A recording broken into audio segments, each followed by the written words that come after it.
Well, hello, everybody. Back again. Been kind of busy.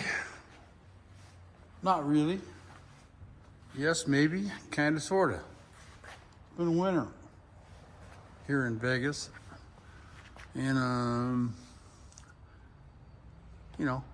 I just pulled the rig around. I got tired of looking at it being in the back of the shop. And I got to tell you, when your ride is sitting in one spot and you've been working on it, you start to lose interest, and especially when it's something like sanding, block sanding of all things, And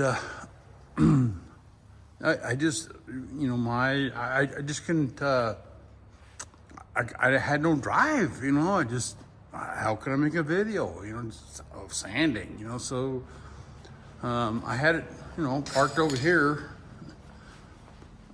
and, in the interior of the shop, where it was dark, of course, but, I have my lighting over there, but let's step back out here so the lighting monster doesn't attack me. But, now that I see it out here and the advancements that I'm doing, or what I call advancements, yeah, the rewards are coming. They're slow, but they're coming. And Chip Foose I ain't, but I sure love his work, and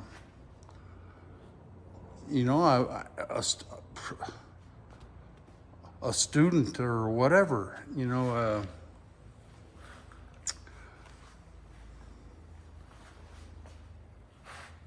know what I'm trying to say there, but,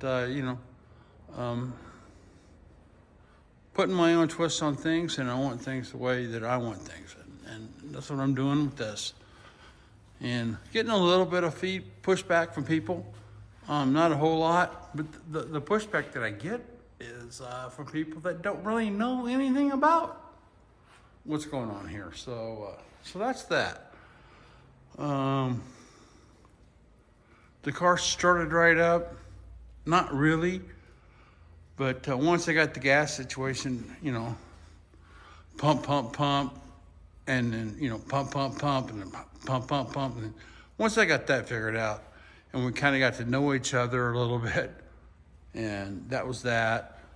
And then, of course, the heater from hell problem that started all this disrepair. That's all brand new, and we know that. It's all back there. It needs to be put in, and blah, blah, blah.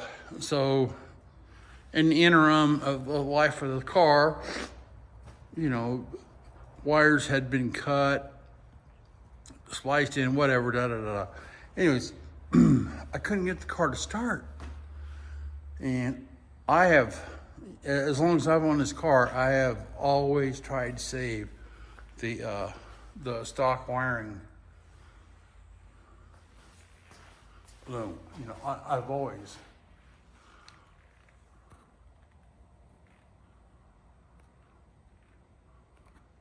Tried to keep that intact without just ruining it. And there was a few wires cut here and there, a little snip and tuck and whatever, but the wiring harness was not too bad. So, but in the interim, the heater switch, had went out at some point in time, and in my youth, I'm like, well, okay, who needs high, low, or, and it's got off on, and, some things got bypassed, but nothing got cut, and then, that hot wire got used for the AM, FM, and then the 8-track, and then so on and so forth. So, but I got it all straightened out now, I believe. The car starts right up. What else? Started sanding the door jambs. What joy that is. Had one of the subscribers tell me to get the Scotch-Brites, and I did. So I've been doing that, and with the crappy weather that we've been having here, with the cold and the wind and everything. So I've been doing that intermittently. So boom. So now I've got it up here. I got to do a little my front little spoiler here. That's not the shape that's going to be. There's a line on there. You probably can't see it. I don't know if you can or not.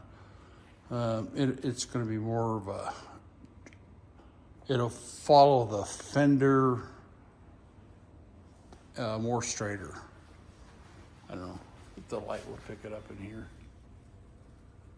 But I've got that to finish that part up, and the rear spoiler. The lighting sucks. I'll give you a glimpse. It came out. It's better. Okay, it's better. It'll be fine when I'm done. It'll be fine. So that's we're just gonna leave that at that. And this shot right here is what got me excited about doing a video.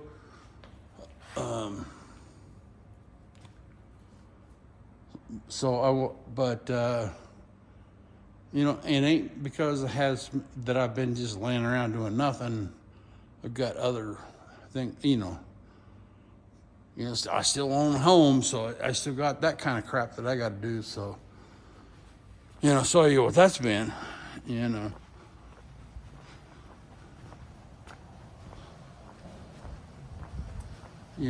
live in the desert, and I got a smoke cooler, and so I've been getting that thing ready for summer, which is we only have like 2 seasons, and then just basically cleaning up. And what you saw there was some birdhouses that are just remnants and cleaning the pool. It's getting filled back up. Yeah. This has been a chore.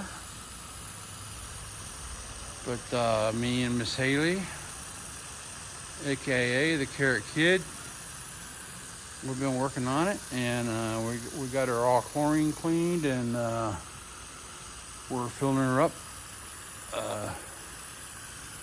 We tried to hire some landscapers to come back here and trim the bushes, but nobody wants to work, so I've been doing it myself. And yeah, it's coming along good. Unfortunately, my back's not, but yeah. So that's one of the projects. And this right here is just some hillbilly garbage that, I was making some tree houses for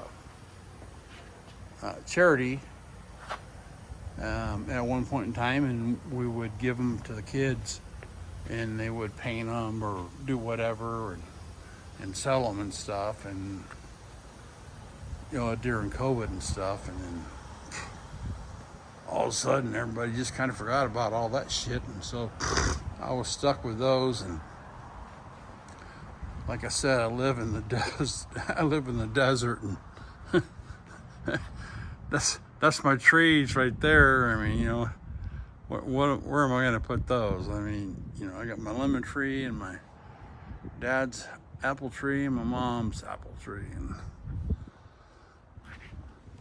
that stump over there is a mesquite stump that a friend of mine had told me that he would give me about 15 years ago, when that forged in fire was a hot ticket, And he just showed up with it last week. It's a stick of mesquite. And, well, yeah, I did tell him I would take it, but that was, 15 years ago. So, yeah,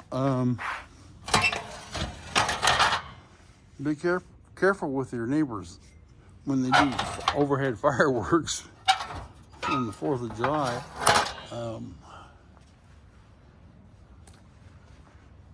Gosh.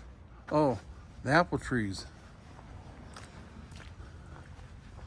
Check this out.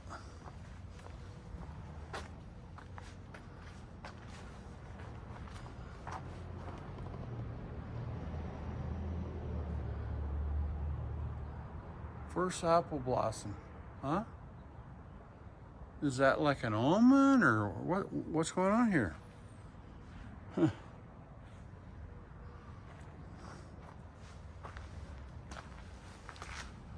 Probably. That's the orchard. I hope Waylon's old wire's watching this and he'll tell me what I'm doing wrong here. I know he'll tell me to cut them off at the bottom, at the stump, but if you can grow anything out here in this desert, I'm pretty proud of these. I planted them when my parents passed away, and whether they produce fruit or not, I don't really care. They do produce, but the wind blows so bad that it just blows the blossoms off, and it's predicted wind. And and here's the lemon tree.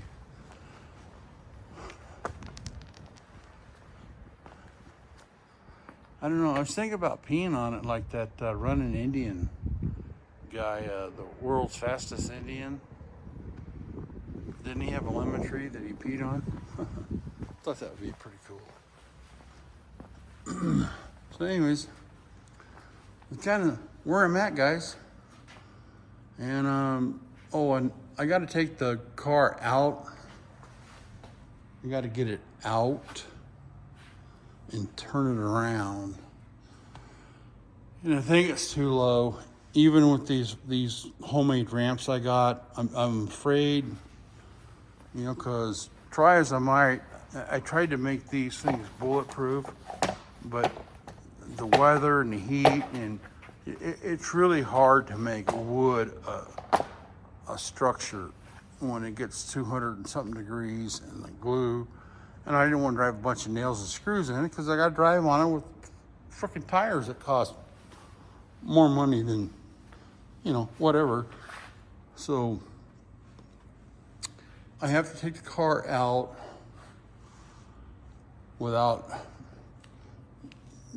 dragging the bottom out of the car.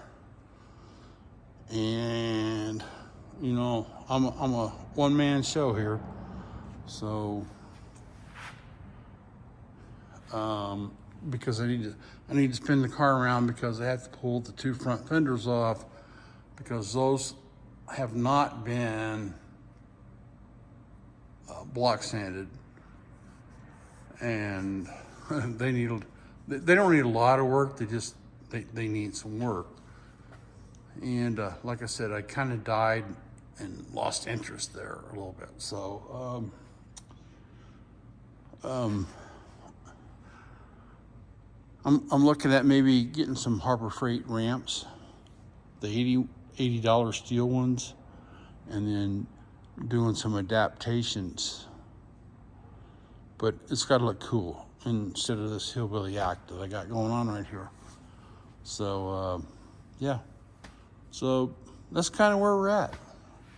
And then I don't know if I showed the mock-up of the temporary paint booth for when we get ready to paint, but this is it right here. It's on a string line, and these are just drop cloths that I get at Harbor Freight for $2 a section. And those are paper clips that I taped on up there. And then I just hang them up there. I have one of those magnetic extender poles, so I don't have to get up and down the ladder. And then I can just do a shower curtain thing. This isn't a permanent thing. It's just for sanding and painting, getting this car ready so I can paint it one last time in my lifetime. And so I have a grid line of wire. There's a cable that goes across from that wall all the way over to that wall, and then there's another one. There's one that goes across, and then I can adapt to that if I need to be, if I need to. So that's my plan, and then I have some sandbags, and I'll throw those on the bottom, down here to keep the wind, from lufting, because the car, of course, will be in here. And this is part of my mobile paint purification, or whatever you want to call it. There's a blower, an HVAC blower motor squirrel cage on the bottom of this. And then inside this cavity, there's a bunch of filters that are at an angle like this. And then I'll place this thing, here's a roll-up door right here, and I'll place it right here, this. And then I've got 3 or 4 box fans. That's what these filters are just sitting here. Those go behind those box filters, and I'll put those right here, and I'll have them blowing out. Of course, I'll move my truck, and just kind of become the paint booth. That's the best I can do, and it'll be the best actually that I've ever had. And I've been cleaning, and I try to keep it clean. So yeah, so that's kind of where we're at. So all right, I'll leave it at that. Hope you guys enjoyed it, man. Later. Bye.